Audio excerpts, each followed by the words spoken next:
DK ಕ್ಯಾಬಿನೆಟ್ನಲ್ಲಿ ಖಾತೆಯ ವಿಚಾರಕ್ಕೆ ಸೃಷ್ಟಿಯಾಗಿರುವಂಥ ಅಸಮಾಧಾನ ಈಗ ಮತ್ತೊಬ್ಬ ಸಚಿವರ ಬಾಯಲ್ಲಿ ಅದು ಪ್ರಕಟವಾಗಿರೋದು.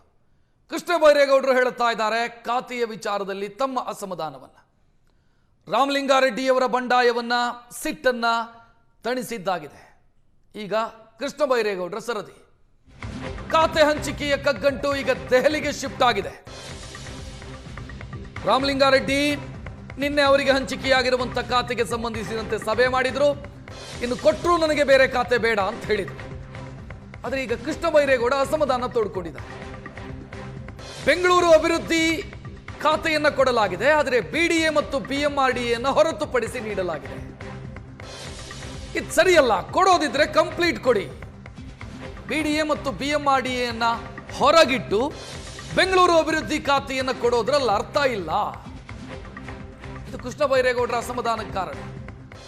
ಇವತ್ತವರು ಹೈಕಮಾಂಡ್ ನಾಯಕರನ್ನ ಭೇಟಿ ಮಾಡೋದಕ್ಕಿದ್ದಾರೆ. ಬಿಡಿಎ ಮತ್ತು ಬಿಎಂಆರ್ಡಿಎ ಸದ್ಯ ಮುಖ್ಯಮಂತ್ರಿ ಡಿಕೆ ಶಿವಕುಮಾರ್ ಅವರ ಬಳಿ ಇದೆ. ಹಿಂದೆ ಡಿಕೆ ಶಿವಕುಮಾರ್ ಉಪಮುಖ್ಯಮಂತ್ರಿಯಾಗಿ ಬೆಂಗಳೂರು ನಗರಾಭಿವೃದ್ಧಿ ಸಚಿವರಾಗಿದ್ದಾಗ ಬಿಡಿಎ ಮತ್ತು ಬಿಎಂಆರ್ಡಿಎ ಅವ್ರ ಕೈಯಲ್ಲೇ ಇತ್ತು. ಈಗ ಕೃಷ್ಣ ಬೈರೇಗೌಡರು ಬೆಂಗಳೂರು ನಗರಾಭಿವೃದ್ಧಿ ಸಚಿವರು, ಆದರೆ ಬಿಡಿಎ ಮತ್ತು ಬಿಎಂಆರ್ಡಿಎನ ತಮ್ಮ ಬಳಿ ಇಟ್ಕೊಂಡಿದ್ದಾರೆ ಡಿಕೆ ಶಿವಕುಮಾರ್. ಇದು ಕೃಷ್ಣ ಬೈರೇಗೌಡರ ಅಸಮಾಧಾನಕ್ಕೆ ಕಾರಣ ಆಗಿದೆ. ಅರ್ಧಂಬರ್ಧ ಖಾತೆ ಕೊಟ್ರೆ ಹೆಂಗೆ? ಕೊಟ್ರೆ ಕಂಪ್ಲೀಟ್ ಖಾತೆ ಕೊಡಬೇಕು. ಆಗ ಸರಿಯಾಗಿ ಕೆಲಸ ಮಾಡೋದಕ್ಕೆ ಸಾಧ್ಯ ಇದೆ. ಅದು ಬಿಟ್ಟು ನೀವು ಬಿಡಿಎನ ಹೊರತುಪಡಿಸಿ ಬಿಎಂಆರ್ಡಿಎನ ಹೊರಗಿಟ್ಟು ಖಾತೆ ಹಂಚಿಕೆ ಮಾಡಿದರೆ ಕೋಆರ್ಡಿನೇಷನ್ ಪ್ರಾಬ್ಲಮ್ ಆಗಿಬಿಡುತ್ತೆ. ಇಲಾಖೆಗಳ ಮಧ್ಯೆ ಸಂವಹನದ ಕೊರತೆಯಾಗತ್ತೆ ಮತ್ತು ಕ್ರಿಯಾಶೀಲವಾಗಿ ಕೆಲಸ ಮಾಡೋದಕ್ಕಾಗಲ್ಲ.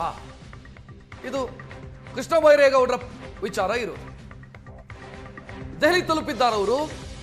ಶಾಸಕ ರಿಜ್ವಾನ್ ಅರ್ಷದ್ ಜೊತೆಗಿದ್ದಾರೆ. ಬೋಸರಾಜ್ ಪುತ್ರ ರವಿ ಅವರು ಕೂಡ ಅವ್ರ ಜೊತೆಗಿದ್ದಾರೆ. ಒಂದು, ರಿಜ್ವಾನ್ ಅರ್ಷದ್ ಅವರನ್ನು ಕೂಡ ಪರಿಗಣಿಸಿ ಅನ್ನೋದು ಮಂತ್ರಿ ಸ್ಥಾನಕ್ಕೆ ಮುಂದಿನ ವಿಸ್ತರಣೆಯ ಸಂದರ್ಭದಲ್ಲಿ. ಎರಡನೆಯದ್ದು, ತಮ್ಮ ಖಾತೆಗೆ ಸಂಬಂಧಿಸಿದಂಥ ಅಸಮಾಧಾನವನ್ನ ಕೂಡ ಅವರು ದೆಹಲಿಗೆ ತಲುಪಿಸೋದಕ್ಕಿದ್ದಾರೆ ಅನ್ನೋದು ಗೊತ್ತಾಗ್ತಾ ಇದೆ. ಬಿಡಿಎ ಮತ್ತು ಬಿಎಂಆರ್ಡಿಎ ಎರಡೂ ಕೂಡ ಬೆಂಗಳೂರಿನ ರಿಯಲ್ ಎಸ್ಟೇಟ್ಗೆ ಸಂಬಂಧಿಸಿದಂತೆ ಅತ್ಯಂತ ಪ್ರಮುಖವಾದಂಥ ಖಾತೆಗಳು, ಪ್ರಮುಖವಾದಂಥ ಇಲಾಖೆಗಳು. ಅದನ್ನು ಹೊರಗಿಟ್ಟು ಬೆಂಗಳೂರು ನಗರಾಭಿವೃದ್ಧಿ ಖಾತೆಯನ್ನ ಹಂಚಿಕೆ ಮಾಡೋದ್ರಲ್ಲಿ ಅರ್ಥ ಇಲ್ಲ ಅನ್ನೋದು ಕೃಷ್ಣ ಬೈರೇಗೌಡರ ವಿಚಾರ ಇರೋದು. ಇದನ್ನ ಅವರು ಮುಖ್ಯಮಂತ್ರಿಗಳ ಬಳಿಯೂ ಕೂಡ ತಿಳಿಸಿದ್ದಾರೆ ಅನ್ನುವಂಥ ಮಾಹಿತಿ ಇದೆ. ಮುಖ್ಯಮಂತ್ರಿಗಳು ತಿಳಿಸಿದಾಗ ಒಂದು ಸ್ವಲ್ಪ ವೆಯ್ಟ್ ಮಾಡಿ ಅಂತ ಮುಖ್ಯಮಂತ್ರಿ ಹೇಳಿರೋದು. ನೆಕ್ಸ್ಟ್ ಇನ್ನು ರೀಶಫಲ್ ಆಗುತ್ತೆ, ಅಂದರೆ ಹೊಸಬರನ್ನು ತೆಗೆದುಕೊಳ್ಳುವಾಗ ಮತ್ತೆ ಖಾತೆ ಹಂಚಿಕೆಯಲ್ಲಿ ಬೇರೆ ರೀತಿಯ ಲೆಕ್ಕಾಚಾರಗಳು ನಡೆಯುತ್ತೆ. ಆಗ ನಾನು ಬದಲಾಯಿಸಿ ಕೊಡ್ತೀನಿ ಅಥವಾ ಅದನ್ನು ನಿಮ್ಮ ಹೆಗಲಿಗೆ ಅದರ ಜವಾಬ್ದಾರಿಯನ್ನು ನೀಡಲಾಗುತ್ತೆ ಅನ್ನುವಂಥ ಅಶ್ಯೂರೆನ್ಸ್ ಕೊಟ್ಟಿದ್ದಾರೆ ಡಿ ಕೆ ಶಿವಕುಮಾರ್ ಅನ್ನುವಂಥ ಮಾಹಿತಿಯೂ ಕೂಡ ಇದೆ.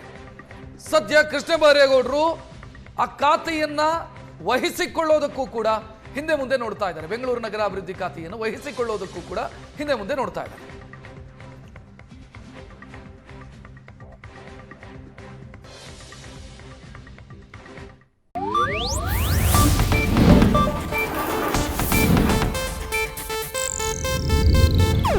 ಇದು ಏಷ್ಯಾನೆಟ್ ನ್ಯೂಸ್ ನೆಟ್ವರ್ಕ್ ಪ್ರಸ್ತುತಿ.